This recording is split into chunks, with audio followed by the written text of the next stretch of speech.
할렐루야. 좋으신 아버지 하나님 고맙고 감사합니다. 오늘도 아버지 하나님 앞에 주의 말씀을 들고 섰습니다. 주님 함께하여 주시옵소서. 주의 성령의 은총으로 축복하여 주셔서 주의 말씀이 선포될 때 이 말씀을 듣는 자마다 아버지 치료의 역사가 나타나게 하시고 문제를 해결받게 하시고 성령으로 충만해지는 역사가 나타나 온 세계에 복음을 전파하며 선교하는 주님의 백성들이 다 되게 하여 주시옵소서. 감사하고 예수님의 이름으로 기도드렸습니다. 아멘. 할렐루야. 오늘 은혜 받으실 말씀의 제목은 꿈을 가진 자는 꿈대로 산다. 창세기 37장 18절에서 20절 말씀입니다. 봉독해 드리겠습니다. 요셉이 그들에게 가까이 오기 전에 그들이 요셉을 멀리서 보고 죽이기를 꾀하여 서로 이르되 꿈꾸는 자가 오는도다. 자 그를 죽여 한 구덩이에 던지고 우리가 말하기를 악한 짐승이 그를 잡아먹었다 하자. 그의 꿈이 어떻게 되는지를 우리가 볼 것이니라 하는지라. 아멘. 우리는 태어나서 단 한 번뿐인 인생을 삽니다. 두 번 인생을 사는 사람이 없지요. 단 한 번뿐인 인생을 살아가는 동안 분명한 삶의 꿈과 목표를 갖고 살아야 할 것입니다. 모든 성공한 사람들의 공통적인 그 성공의 비결을 보면 분명한 꿈과 목표가 있는 사람들이었어요. 우리가 주님 안에서 거룩한 꿈을 가져야 합니다. 거룩한 꿈을 갖고 꿈을 붙잡고 믿음으로 전진해 나갈 때 하나님의 은혜가 임하게 되는 것입니다. 꿈과 믿음은 하나입니다. 히브리서 11장 1절 2절은 이와 같이 말씀합니다.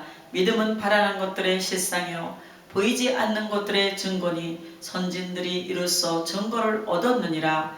꿈꾸고 믿고 바라는 것이 바로 그것이 믿음이라고 히브리서 11장은 말씀하고 있습니다. 첫째로 거룩한 꿈을 꾸라. 모든 믿음의 조상들이 꿈꾸고 믿고 믿음으로 전진해 나아가서 하나님의 큰 기적을 이루었어요. 주님 안에서 거룩한 꿈을 꾸고 그 꿈을 붙잡고 믿음으로 나아가는 여러분 모두가 되기를 주님의 이름으로 축원합니다. 성경에 나오는 요셉은 꿈이 많은 소년이었어요. 늘 꿈꾸고 꿈을 이야기하며 살았어요. 늘 꿈을 얘기하니까 꿈이 없이 살던 형들이 동생 요셉을 미워했어요. 창세기 37장 5절입니다. 요셉이 꿈을 꾸고 자기 형들에게 말하매 그들이 그를 더욱 미워하였더라. 요셉은 장차 하나님께서 자기를 높이셔서 위대하게 사용하실 것을 꿈꾸고 믿었어요. 그리고 그 꿈꾼 것을 형들에게 이야기했어요. 창세기 37장 6절 7절입니다. 요셉이 그들에게 이르되 정하건대 내가 꾼 꿈을 들으시오. 우리가 밭에서 곡식단을 묶더니 내 단은 일어서고 당신들의 단은 내 단을 둘러서서 절하도이다. 이 동생의 꿈 이야기를 듣고 형들이 더욱더 미워했습니다. 그 다음 절은 이렇게 말씀합니다. 그의 형들이 그에게 이르되 내가 참으로 우리의 왕이 되겠느냐? 참으로 우리를 다스리겠느냐? 하고 그의 꿈과 그의 말로 말미암아 그를 더욱 미워하더니 형들에게는 삶에 대한 아무런 꿈과 비전이 없었어요. 그저 매일같이 양들을 치며 사는 것이 그들의 삶의 전부였습니다. 꿈도 없고 목적도 없었어요. 그저 하루하루를 양치며 먹고 사는 것이 그들의 삶의 모습이었어요. 그러나 똑같은 환경에서 똑같이 자라난 요셉은 전혀 다른 삶을 살았어요. 그는 늘 꿈속에 살았습니다. 꿈을 꾸고 그 꿈을 이야기했어요. 같은 꿈을 계속 꾸니까 그 꿈에 대해서 확신을 가지고 이야기하고 또 이야기했습니다. 주님 안에서 거룩한 꿈을 가져야 되는 것이에요. 구체적이고 분명한 꿈을 가져야 됩니다. 여러분, 한 사람 한 사람이 이 땅에 온 것은 우연히 온 것이 아니라 하나님의 귀한 뜻을 이루기 위해서 이 땅에 온 것이에요. 하나님의 영광을 위해서 여러분이 존재하는 것입니다. 주님 안에서 거룩한 꿈을 꾸시기 바랍니다. 사업하는 사람은 사업하는 사람으로서 거룩한 꿈을 꾸시기 바랍니다. 학생들은 학생으로서, 의사는 의사로서, 직장인은 직장인으로서, 예술인은 예술인으로서 각기 있는 위치에서 꿈을 꿔야 해요. 거룩한 꿈을 꾸고 꿈을 붙잡고 믿음으로 나아갈 때 하나님의 은혜가 임하게 되는 것입니다. 저는 어려서 이런 꿈을 꿨어요. 초등학교 다닐 때인데 전도사가 돼야 되겠다 그랬어요. 그러다가 전도사가 아주 어리니까 전도사가 뭔가를 이렇게 물어보고 좀 알았어요.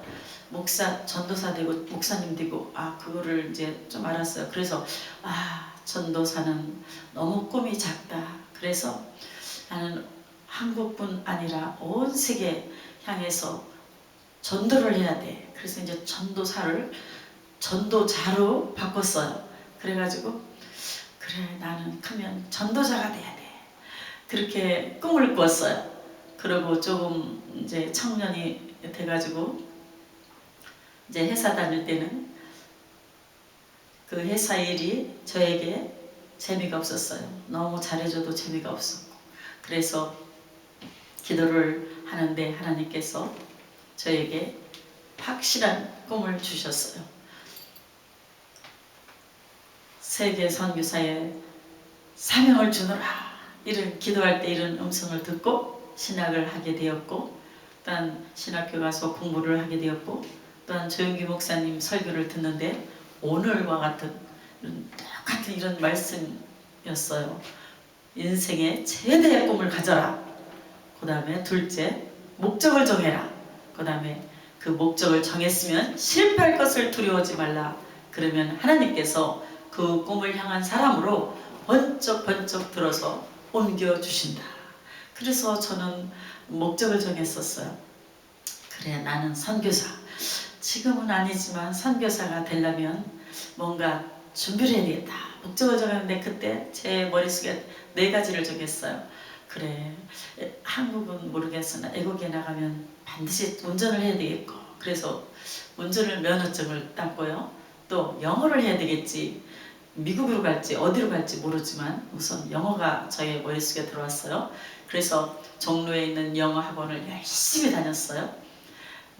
그리고 또 애국에 나가서 또 어려운 사람, 불쌍한 사람들을 선교하려면 내가 간호사야 되겠지. 그래가지고 간호사에 대한 책을 다 샀어요. 이제 간호학교를 다니려고.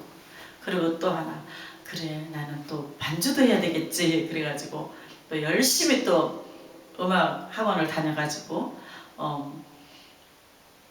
바이엘, 상하, 또 체르니, 또한 130 그리고 또 이제 반주하는 법을 배웠어요. 그래서 그 4가지를 일단 했는데 4가지 중에 하나가 못한 게 있었어요. 간호대학을 못 갔어요. 왜냐면 너무나 빨리 이렇게 선교사의 꿈을 가진 남편과 에콰도르로 선교사로 발령을 받은 바람에 간호대학 갈 시간이 없어서 그냥 책을 전부 가지고 에콰도르로 갔는데 거기서 기도했어요. 그 모든 그 에콰도리안 목사님들 미팅이 있었는데 거기서 아기 둘 데이빗과 자시아를 보면서 밖에서 기도했어요. 하나님 제가 간호대학은 못 갔습니다. 그렇지만 아버지 신의 은사를 주셔서 제가 기도하는 사람마다 낫게 해주세요. 이렇게 기도를 하고 있었어요. 근데 하나님이 은사를 주신 것도 같고 안 주신 것도 같고 확실한데 구할 수가 없었어요. 그래서 또 구체적으로 기도했어요. 하나님이 신의 은사를 주셨으면 아버지 어떤 사람을 저에게 보내서 내가 그런 은사를 너에게 주었노라고 말씀해 주세요. 이렇게 기도하고 있는데 밖에서 애들을 보면서 기도하고 있는데 어떤 키 큰 목사님이 오셨어요. 누군지는 몰라요. 그런데 그 목사님이 오셔가지고 하나님이 저한테 가라고 그래서 왔다 그러면서 너가 아픈 자를 생각하며 기도하면 낫는다. 하나님이 그렇게 말하라고 했다고. 그래가지고 이제 확실해졌어요. 아픈 자를 위해서 기도하면 하나님이 치료하시는구나. 그래서 그 4가지 응답을 받았고 그래서 에콰도르에서 5년을 선교를 했고 또 오늘날 미국에 와서 30년 넘게 이렇게 선교를 하고 있습니다. 저는 지금도 요셉처럼 꿈을 꾸고 있어요. 계속 꿈을 꿔요. 그 많은 것을 이루었는데도 또 앞으로 남은 생에 하나님께서 더 크게 주님이 나를 향한 그 목적 하나님 달성해 주세요. 그것을 늘 물어보면서 꿈이 부풀어서 그 꿈을 향해서 지금도 달려가고 있습니다.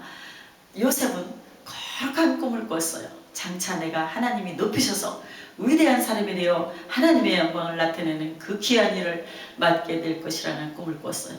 주님 안에서 구체적이고 분명한 꿈을 꾸고 꿈을 붙잡고 믿음으로 전진해 나아가시기 바랍니다.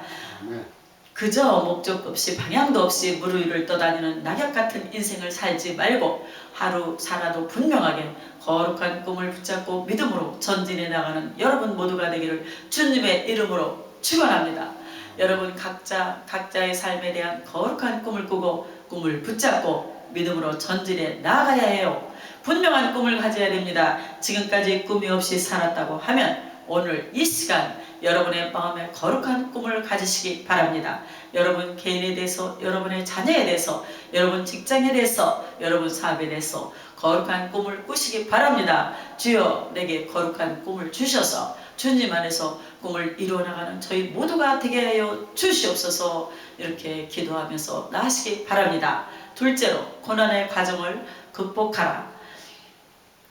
꿈이 저절로 그냥 이루어지는 것이 아니에요. 꿈을 이루기 위해서는 고난을 통과해야 돼요. 꿈을 꿀 때 우리에게 도전이 다가옵니다. 여러 가지 문제와 어려움이 생겨나요. 꿈을 꾸니까 형들이 미워했죠. 그런데 형들이 미워하고 주위 사람이 나를 흔들고 핍박을 해도 내가 가지고 있는 꿈을 분명히 붙잡고 바라보고 나갈 때 하나님의 은혜가 임하게 되는 것입니다. 꿈을 가진 사람은 마음에 열정이 생겨나요. 그 꿈을 위해서 모든 노력을 아끼지 아니하는 것입니다. 꿈을 이루기 위한 최선의 노력을 다할 때 하나님께서 은혜와 축복을 더하여 주시는 것입니다. 성공이란 그저 하루아침에 저절로 주어지는 것이 아니라 꿈꾸고 믿고 최선을 다하는 사람에게 주신 하나님의 크신 선물입니다. 꿈꾸는 사람은 어떤 고난이 다가와도, 문제가 다가와도 넉넉히 이기고 믿음으로 전진해 나갈 수가 있어요. 요셉은 꿈을 꿨기 때문에 많은 시련을 당했어요. 요셉이 시련당한 것을 크게 4가지로 말할 수 있는데 그 모든 시련을 그는 꿈을 꾸며 믿음으로 이겨냈습니다. 로마서 5장 3절로 4절은 말씀하고 있습니다. 다만 이뿐 아니라 우리가 환난 중에도 즐거워하나니 이는 환난은 인내를, 인내는 연단을, 연단은 소망을 이루는 줄 알미로다. 꿈꾸고 믿고 나아갈 때 이것이 우리에게 인내를 배우게 하고 우리가 이 모든 걸 잘 견딜 수 있는 훈련을 시켜서 연단을 받게 한 다음 꿈을 이루게 만들어주시는 것입니다.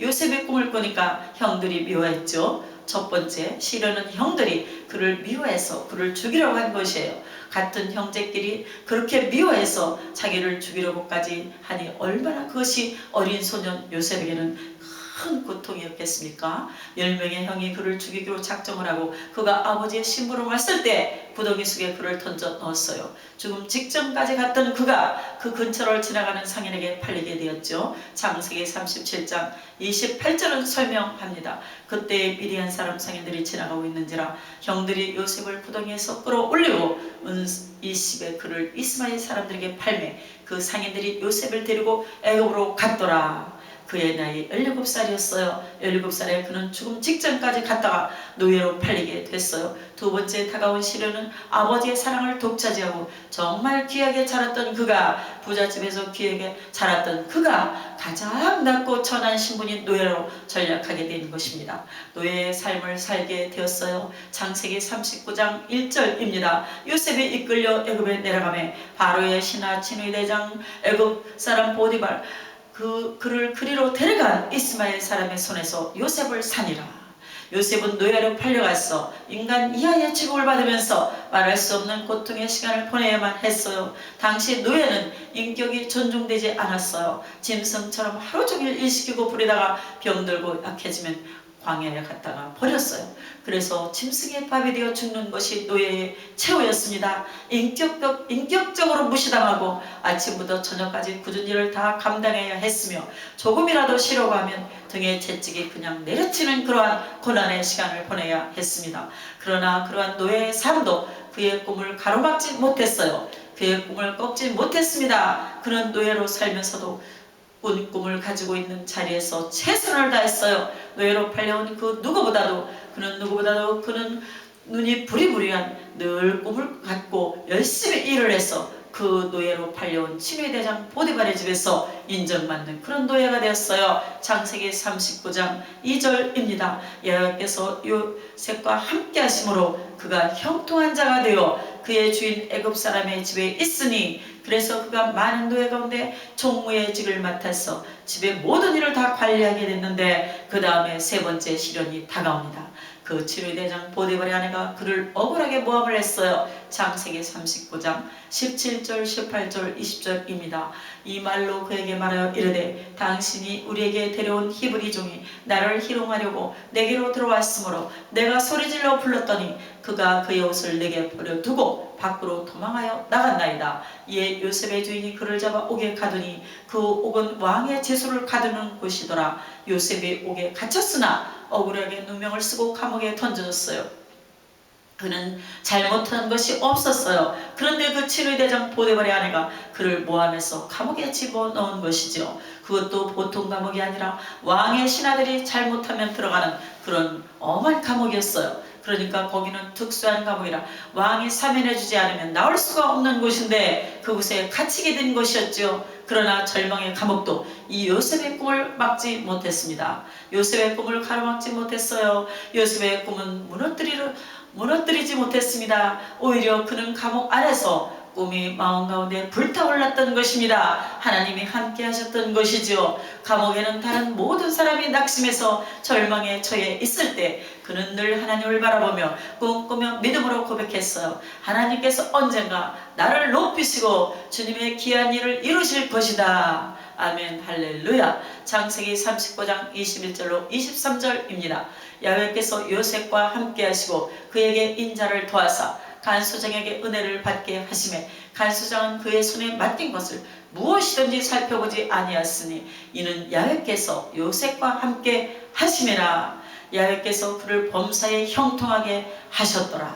얼마나 그가 꿈에 사로잡혀서 감옥 안에서 모든 면에 본을 보였던지 간수장, 요즘으로 말하면 교도소장이 감동을 해가지고 아예 열쇠꾸러미를 제수인 요셉에게 맡겨 자네가 이 감옥을 다 돌보라고 그 간수장의 일을 맡긴 것이에요. 이런 일이 있을 수가 있습니까? 없지요. 제수로 감옥에 끌려간 사람이 그 교도소장의 인정을 받아가지고 교도소를 관리하는 사람이 됐다고 하는 것은 이런 기적은 없는 일입니다. 꿈꾸는 사람에게는 기적이 일어나는 것입니다. 어떠한 시련도, 어떠한 문제도, 어떠한 절망의 감옥도 꿈을 가둬놓을 수는 없어요. 꿈꾸는 사람을 가둬놓을 수가 없습니다. 꿈을 꾸니까 하나님께서 그의 삶 가운데 그가 어디를 가든지 형통하게 만들어주시고 은혜와 축복을 더해주신 것이에요. 마지막 시련은 그가 감옥 안에서 바로의 왕의 신하 둘을 만나서 꿈을 해몽해 주었는데 한 사람은 3일 후에 복직이 되는 꿈이고 한 사람은 3일 후에 죽는 꿈이었어요. 그래서 복직되는 자에게 부탁을 했어요. 창세기 40장 14절 15절 23절입니다. 당신이 잘 되시거든 나를 생각하고 내게 은혜를 베풀어서 내 사정을 바로에게 아리오. 이 집에서 나를 건져주소서. 나는 히브리 땅에서 끌려온 자요 여기서도 옥에 갇힐 일은 행하지 아니하였나이다. 술 맡은 간원장이 요셉을 기억하지 못하고 그를 잊었어요. 그렇게 꿈을 해몽해 줬으니까 금방 들어줄 것처럼 했지만 잊었어요. 술 맡은 간원장에게 당신이 이제 곧 풀려날 텐데 매일 왕 옆에서 왕을 시중들 터이니 내가 감옥 안에서 죄 없는 소년 한 사람을 만났는데 그를 풀어주십시오. 부탁만 하면 왕이 알아보고 나를 풀어줄 것입니다. 그랬는데 사람이 화장실 갈 때 올 때 다르다고 이 술 맡은 간원장이 3일 만에 풀려나고 나서 그걸 까맣게 잊어버리고 살았어요. 요셉은 이제 간원장이 풀려났으니까 기쁜 소식이 올 것을 알고 다음날 아침에 일찍이 일어나서 세수하고 옷을 예쁘게 단장하고 소식이 오길 기다려요. 사면하는 그 소식을 올 줄 알고 기다리는데 아무런 소식이 없어요. 하루가 지나고 이틀이 지나고 한 주가 지나고 한 달이 지나도 소식이 없어요. 분명히 관원장이 내가 나가서 바로 왕에게 말해서 당장 자네를 풀어줄게 이야기하고 나갔는데 한 달이 지나고 두 달이 지나고 석 달이 지나고 아무런 소식이 들려오지 않는 것이에요. 그에게 있어 가장 큰 고통과 시련의 시간일 줄로 생각합니다. 감옥 안에서 그렇게 2년을 보냅니다. 그가 보낸 2년이 그가 지금까지 보낸 11년 노예 생활과 감옥 생활보다도 더 긴 시간이었을 것입니다. 그러나 그 고통의 긴 시간도 그의 꿈을 가로막지 못했어요. 밤이 깊으면 새벽이 밝아오는 것입니다. 겨울이 아무리 춥고 길어도 분명히 희망의 봄이 우리에게 다가오는 것이에요. 꿈꾸는 사람에게는 절망이 절망으로 끝나는 것이 아니라 절망은 희망을 향해 나아가는 과정에 불과한 것입니다. 고난은 축복을 향해 나아가는 고속도로인 것입니다. 그는 절대 꿈을 포기하지 않았어요. 꿈꾸고 믿고 나아갔을 때 하나님께서 감옥에서 그가 고통 가운데 있을 때 다시 그를 높이 세워주셔서 2년 후에 바로 왕에게 꿈을 꾸게 하시고 아무도 그 꿈을 해몽하지 못할 때 그제서야 술 맡은 관원이 요셉을 기억하게 되어서 요셉이 풀려나갑니다. 그러고 나서 꿈을 해몽합니다. 바로 왕이 감동했어요. 그래서 요셉을 높인 것입니다. 셋째로 베푸는 사람이 되라. 요셉이 높임받고 나서 그는 사랑과 관용을 베푸는 자로서 위대한 지도자의 삶을 살았어요. 하루아침에 꿈을 해몽해주고 그가 총리가 되는데 성경은 이같이 말씀합니다. 창세기 41장 39절로 41절입니다. 요셉에게 이르되 하나님이 이 모든 것을 네게 보이셨으니 너와 같이 명철하고 지혜 있는 자가 없도다. 아멘. 너는 내 집을 다스리라. 내 백성이 다 내 명령에 복종하리니 내가 너보다 높은 것은 내 왕좌뿐이니라. 바로가 또 요셉에게 이르되 내가 너를 애굽 온 땅에 총리가 되게 하노라 하고 놀라운 일이 일어났어요. 마침내 꿈이 이루어진 것입니다. 17살 때 그 꿈을 이야기했는데 13년이라고 하는 긴 시간 동안 긴 시간이 지나고 그러고 난 후에 하나님의 때 꿈이 이루어졌습니다. 우리가 주님 안에서 거룩한 꿈을 가지면 우리에게 환난이 다가오고 어려움이 다가오고 문제가 다가오지만 때가 되면 꿈은 반드시 이루어지는 것입니다. 꿈꾸는 사람을 주변에서 핍박하죠. 넘어뜨리려고 합니다. 여러 가지로 고통을 주죠. 그러나 그 어떤 시련과 고통도 사람들의 시기와 질투도 우리의 꿈을 가로막을 수가 없어요. 우리의 꿈을 무너뜨릴 수가 없습니다. 예수 믿는 사람이 주님 안에서 가진 거룩한 꿈은 주님의 때에 반드시 이루어지는 것입니다. 할렐루야. 그런데 놀라운 것은 요셉의 꿈을 이루고 난 다음 자기를 해롭게 한 사람을 아무도 벌주지 아니했다고 하는 것입니다. 할렐루야. 우리도 본받아야 되겠죠. 사정도 물어보지 아니하고 화를 내고 자기를 감옥에 집어넣은 진위 대장도 그의 아내 보디발의 아내도 불러다 벌하지 않았어요. 성경에 그들을 붙잡아다가 곤장을 100대 쳤다는 그런 말이 없어요. 그리고 그 누구도 죄를 묻지 않았어요. 그리고 감옥에서 나가서 왕에게 말해준다고 하고 잊어버린 술 맡은 관원장도 요셉은 벌하지 않았어요. 심지어 그를 죽이려고 했고 노예로 판 형들 그 앞에 곡식을 사러 와서 무릎을 꿇었을 때 그들을 벌하지 않았어요. 오히려 그들에게 자신을 밝히고 이와 같이 이야기했습니다. 창세기 45장 5절 8절입니다. 당신들이 나를 이곳에 팔았다고 해서 근심하지 마소서, 한탄하지 마소서. 하나님이 생명을 구원하시려고 나를 당신들보다 먼저 보내셨나이다. 그런즉 나를 이리로 보내는 당신들이 아니요 하나님이시라. 하나님이 나를 바로에게 아버지로 삼으시고 그 온 집의 주로 삼으시며 애굽 온 땅의 통치자로 삼으셨나이다. 이렇게 요셉은 말했어요. 하나님께서 세우신 것입니다. 하나님께서 세워서 이 같은 놀라운 역사가 일어나는 것입니다. 나중에 온 가족을 애굽에 초청해서 살게 했는데 아버지 야곱이 죽게 되니까 형들이 또 두려워 떨었어요. 이제는 아버지가 죽었으니 우리에게 복수할 것이다. 그때 요셉이 그들을 불러다가 다시 이야기했어요. 창세기 50장 19절로 20 1절입니다. 요셉이 그들에게 이르되 두려워하지 마소서 내가 하나님을 대신하리이까 당신들은 나를 해하려 하였으나 하나님은 그것을 선으로 바꾸사 오늘과 같이 많은 백성의 생명을 구원하게 하시려 하셨나니 당신들은 두려워하지 마소서 내가 당신들과 당신들의 자녀를 기르리이다 하고 그들을 강력한 말로 위로하였더라. 정말로 놀라운 일이죠.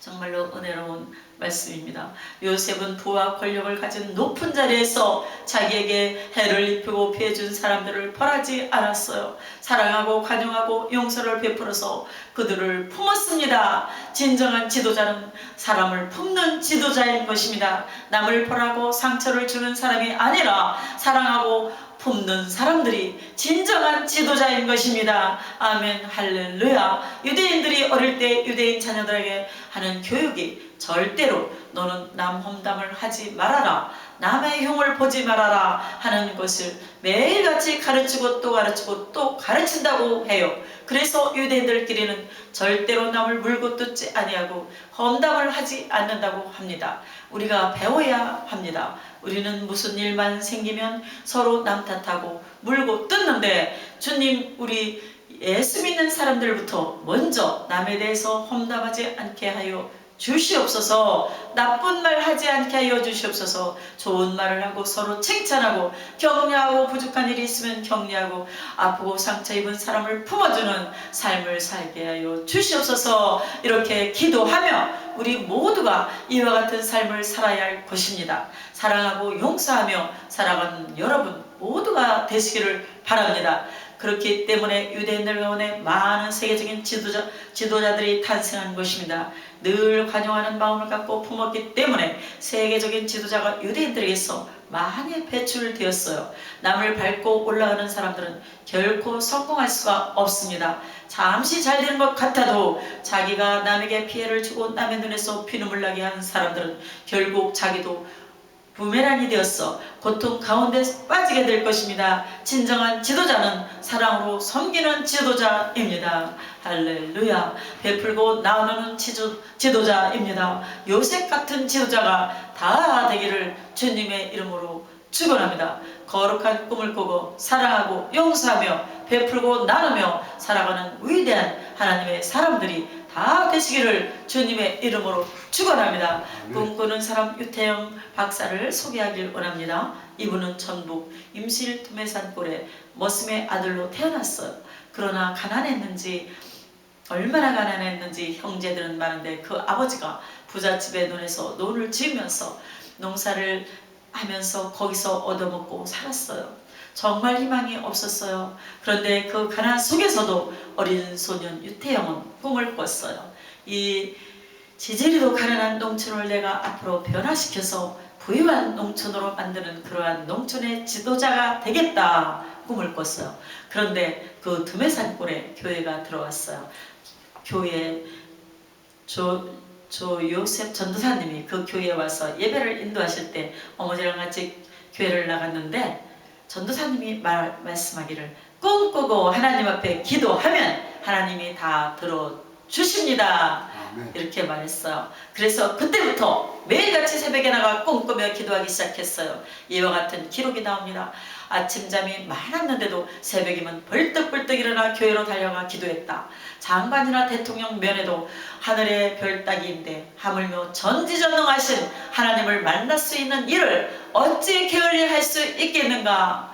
나는 새벽 기도에 나가 하나님께 소원을 말씀드리는 일을 단 하루도 걸을 수가 없었다. 할렐루야. 이렇게 어린 시절 새벽 기도를 시작해서 한평생 그는 새벽 기도에 단을 쌓았어요. 우리가 특별 새벽 기도 한다는 거 꼭 기억하시기 바랍니다. 새벽에 나와서 하나님 앞에 기도했습니다. 부르짖었어요. 주님, 내게 꿈이 있습니다. 내게 공부할 기회를 주셔서 앞으로 이 가난한 농촌이 부강한 농촌이 되게 하여 주시옵소서. 남은 고등학교 졸업할 나이인 18살 때 그가 부잣집 어른의 배려로 중학교를 가게 되어 한번 보니까 그 부잣집 어른이 한번 보니까 아이가 책을 보면서 꿈을 꾸니까 내 소원이 뭐냐 이렇게 물었어요.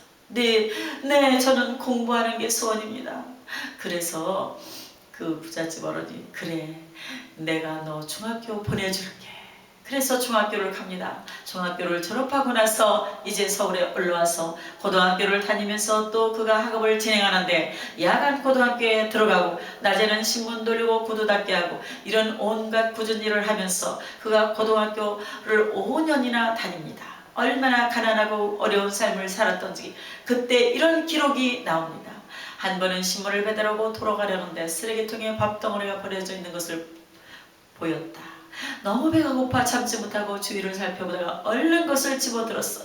밤에 묻은 연탄재와 모래를 떼어내고 그 밥을 다 먹어 치웠죠. 눈물이 하염없이 흘러내렸어요. 하지만 쓰레기통에 밥이나마 먹을 수 있게 해주신 하나님께 감사를 드렸습니다. 그는 고난에서도 그 고난 가운데서 꿈을 잃지 않고 감사를 했어요. 마치 요셉이 노예로 팔려가서도 꿈을 잃지 않고 감사하며 형통의 복을 받았던 것처럼 유태영 소년이 구두 닦기를 하고 새벽에 심을 돌리고 온갖 고생을 하면서도 감사를 잃지 않았어요. 겨울에 연탄을 떼지 못하니까 냉방에서 그냥 발을 동동 대다가 동금이 풀리고 새벽종이 울리면 성경 찬송을 들고 교회로 뛰어왔어. 저 새벽에 간절히 부르짖어 기도하니까 하나님의 은혜가 임해서 다시 성령으로 충만해서 몸이 뜨거워지고 감사해서 또 기쁨으로 도전하고 또 도전하였습니다. 그의 기도의 내용은 하나님 감사합니다. 하나님 감사합니다. 하나님 감사합니다. 감사가 전부였어요. 꿈꾸는 소년 유태영이 드디어 대학을 졸업하고 당시 농업 선진국인 덴마크로 가기 위한 꿈을 꿨는데 그 꿈을 어떻게 하면 내가 덴마크를 갈 수 있을까 기도하는데 덴마크에서 가장 높은 분에게 편지를 써라 하나님의 주님의 음성이 그렇게 들렸어요. 그래서 덴마크에 국왕이 있어요. 그래서 당시 덴마크 국왕 프레드릭 9세에게 편지를 썼어요. 프레드릭 9세 임금님 귀하 코펜하겐 덴마크 편지를 써서 보내고 또 기도했어요. 하나님 이 편지가 국왕의 마음을 감동시켜서 내가 덴마크에 유학 갈 수 있게 하여 주시옵소서. 그런데 덴마크 국왕이 이 편지를 읽고 감동을 받아서 교육부에 지시해서 전액 자각생으로 유태영 박사를 덴마크에 유학을 오게 합니다. 할렐루야. 그래서 덴마크에 유학을 가서 공부를 마치고 돌아와서 한국에 와서 시작한 것이 새마을 운동이에요. 한국에 돌아와서 박정희 대통령 밑에서 새마을 운동을 전개해서 전국에 못사는 농촌을 잘 살아보자 잘 살아보세 새벽종이 울렸네 노래를 부르면서 농촌을 다시 일으켜 세운 것입니다. 할렐루야. 그리고 그는 다시 꿈을 꿨어요. 기부처로 유명한 이스라엘 가서 공부를 더 해야 되겠다. 그래서 또 이스라엘 건너가서 공부를 합니다.